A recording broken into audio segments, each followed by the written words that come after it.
Another day, another basketball stories na naman ang pagkikwentuhan natin. At ngayon nga, yung pag-uusapan natin ang balitang pagkuha ng Los Angeles Lakers kay Jared Butler. At ang balitang buo na nga daw ang starting five ng Golden State Warriors.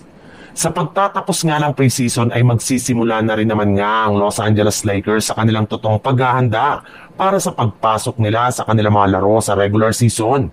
In fact, kailangan na nga nila ditong i-waive ang karamihan sa kanilang mga manlalaro na pinapirma nila ng training camp contract lamang. Kailangan na rin naman nga nilang kumpletuhin ang kanilang official lineup na kanilang gagamitin sa pag-uumpisa ng regular season.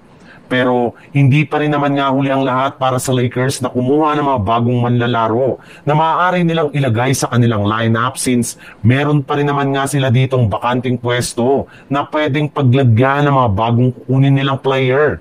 At isa na nga sa mga naibalitang manlalaro na maaari nga daw kunin ng Lakers ngayon ay si Jared Butler na ini-wave pa lang ng Phoenix Suns noong nakaraang araw. Sa kabila nga ng napakagandang performance nito sa Suns, ay tinanggal pa rin ito ng Suns kaya oportunidad nga ito ng Lakers para makuha. Sa ibang balita naman, 2 araw na lamang nga bago sumapit ang opening game ng Golden State Warriors sa regular season laban sa Los Angeles Lakers. Kaya hindi na nga nag-aksaya pa ng oras ang kanilang mga players na mag-practice sa loob ng kanilang pasilidad.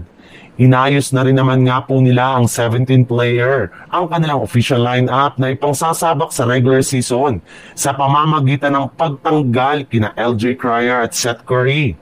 Bukod rin nga dyan, mismong si Coach Steve Kerr na nga ang nagsabi na magkakaroon nga daw sila ngayon ng bagong starting lineup na bubuuhin ni Stephen Curry, Buddy Hield, Jimmy Butler, Draymond Green at si Al Horford.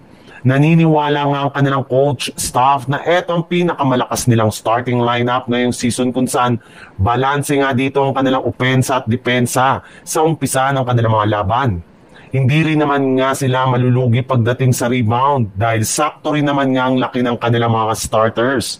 Kaya eto na nga ang unang klaseng starting lineup na kanilang gagamitin, pero kung sakali man nga na hindi ito gumana ay ready rin naman nga sila parati na baguhin ito sa mga susunod na laban at gumawa ng ilang mga adjustment.